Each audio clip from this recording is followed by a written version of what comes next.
Sumunyo ang Panginoon. At sumaiyo rin. Ang mabuting balita ng Panginoon ayon kay San Lucas. Papuri sa iyo, Panginoon. Noong panahon yun, umuwi si Jesus sa Nazareth sa kanyang nilakhan. Gaya ng kanyang ginagawian, pumasok siya sa sinagoga ng araw ng pamamahinga. Tuminig siya upang bumasa at binigay sa kanyang aklat ni Propeta Isaías. Minuksan niya ang aklat at dakong kasulatan ng ganito. Sumasa akin ang Espiritu ng Panginoon, sapagkat hinirang niya ako upang ipangaral sa mga dukha ang mabuting balita. Sinugo niya ako upang ipahayag sa mga bihag na sila'y lalaya at sa mga bulag na sila'y makakikita, upang bigyang kaluwagan ng mga sinisiil at ipahayag ang pagliligtas sa gagawin ng Panginoon.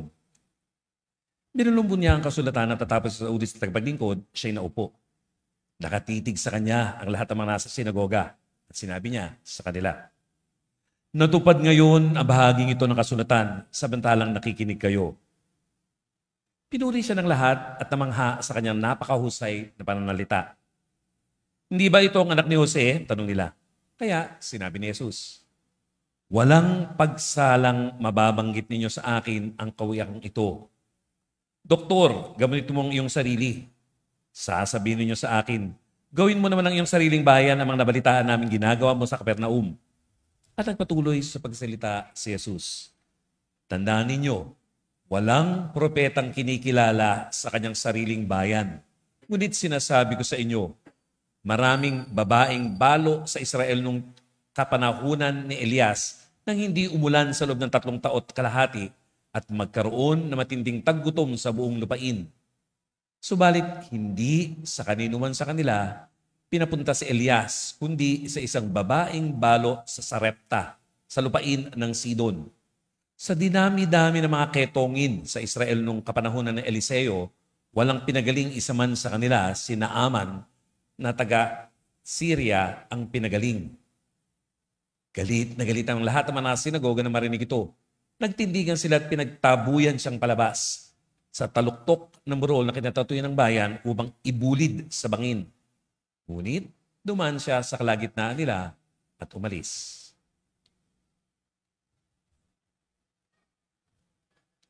Ang mabuting balita ng Panginoon. Pinupuri ka namin, Panginoong Jesucristo. Magandang gabi po sa inyo lahat. Sus naman, parang ang saya-saya nating lahat dito. Sino dito nakakilala kay... Biglang nakalimutan ko yung sasabihin ko. Edrin Diaz. Edrin Diaz, niyo kilala? Nakakahiya itong mga ito. Yung unang-unang gold natin sa Olympics, ninyo na maalala. Pero kilala niyo si Carlos Yulo. Sino nakakilala kay Carlos Yulo? Abe, 6 lang kayo eh. Yung iba, hindi nakakilala. Carlos, si Kaloy Lulo. O baka kilala nyo yung girlfriend niya. Hindi si Carlos Yulo. Si Carlos Yulo, pinag-uusapan natin na matapos siyang manalo ng 2 ginto sa Olimpiko. Tama? Pero doon sa kanyang kinalakhang bayan, hindi siya pinapalakpakan masyado. Alam nyo ba, nung ini-interview ng media, yung kanilang mga kapitbahay, mga kaibigan, doon kung anong puri sinasabi, di ba? Tapos lumabas yung nanay niya. Ano sabi nanay niya? Naiinis sa anak niya dahil dun sa girlfriend niya. At yun ang pinagpiestahan ng media.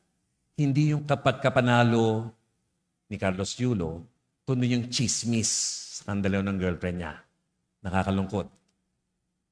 Kayo ba, pag meron kayong nagawa sa inyong buhay sa pagtatagumpay, nais nyo bang pag-usapan ng tao ang baho na inyong nagawa noong nakaraan o yung tagumpay na nagawa nyo sa kasalukuyan?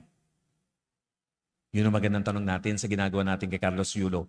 Kasi sa ginagawa natin kay Carlos Yulo, hindi ito naiiba sa nangyari noon kay Jesus ng kapanahunan niya. Nung si Jesucristo ay nagpunta sa kanyang sariling bayan, hinahanapan siya ng milagro. Nung hindi siya naibigay, ang sinasabi nila, di ba anak ni Jose yan? Di ba kilala natin yan? Di ba taga rito yan? Di ba ganito yan? Yun ang namayani, hindi yung kanyang kakayahan at pananampalataya sa kanya. Nakakalungkot.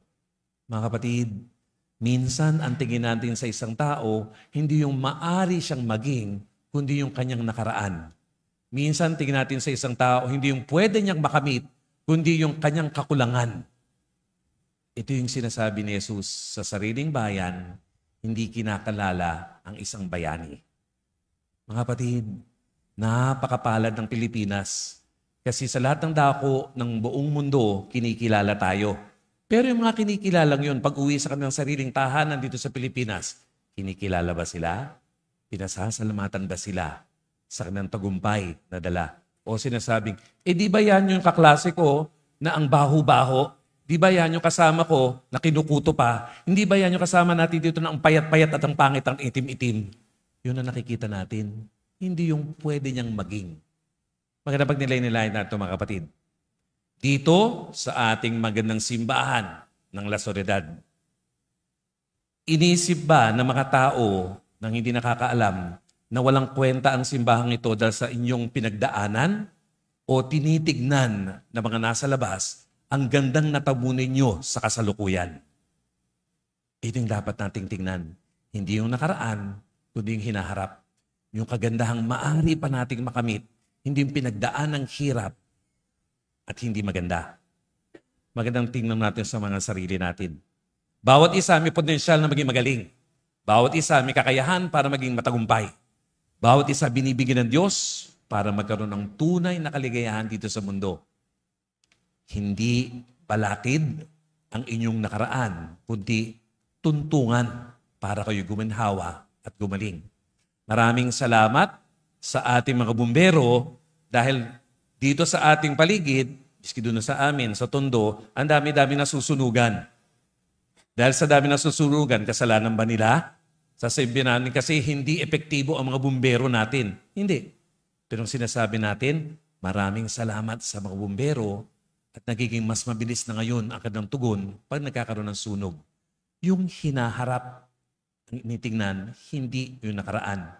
Matuto tayo sa kamalian na nakaraan, pero gustuhin nating magawa at makuha ang ating hinaharap na kagalingan. Mga minamahal na kapatid, natutuwa po ako dahil si Father Douglas, nung ako'y biglang pinagsabihang magmisa sa inyo, 3 linggo na nakakaraan, nagulat ako. Kasi bigla na lang sinabing, magmisa ka sa amin ha? Ano sasabihin ko? Hindi pwede, dahil ayoko. At ang pinakamagandang araw pa, Lunes. Di ba ang ganda-ganda? Day off namin yan. Imbis na nagpapahinga kami, dahil patay kami buong weekend. Hindi. Sinabi ko, oo. Kasi ito yung ito yung tanong ng aking kapatid na pari. Hindi ako tatanggi. Kasi si Father Badong yan, kilala yan. Pero hindi dahil kilala siya, kundi nais ko pang ipakita kung gaano kagalingan yung kura paroko. Kung gaano ang hinaharap na pwede pang magawa, katulong niya. Kasama kayo.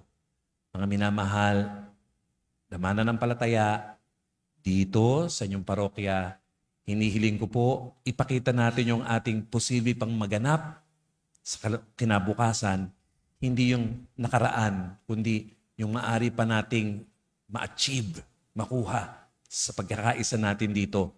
Ang sabi sa akin, ang nagsisiba daw dito ng araw-araw, mga 5 hanggang 10 lang. Ba't ang dami nyo? Sa kayo galing? Ibig sabihin may potensyal kayo, pwede natin gawin ito.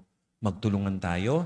Maraming salamat sa pakikisa. Ipakita natin sa Panginoon, hindi balakid, kundi paraan para magkaisa, magkasama-sama at patutuloy natin ang ginawa ni Jesus sa kanyang ginagawang milagro sa buong mundo.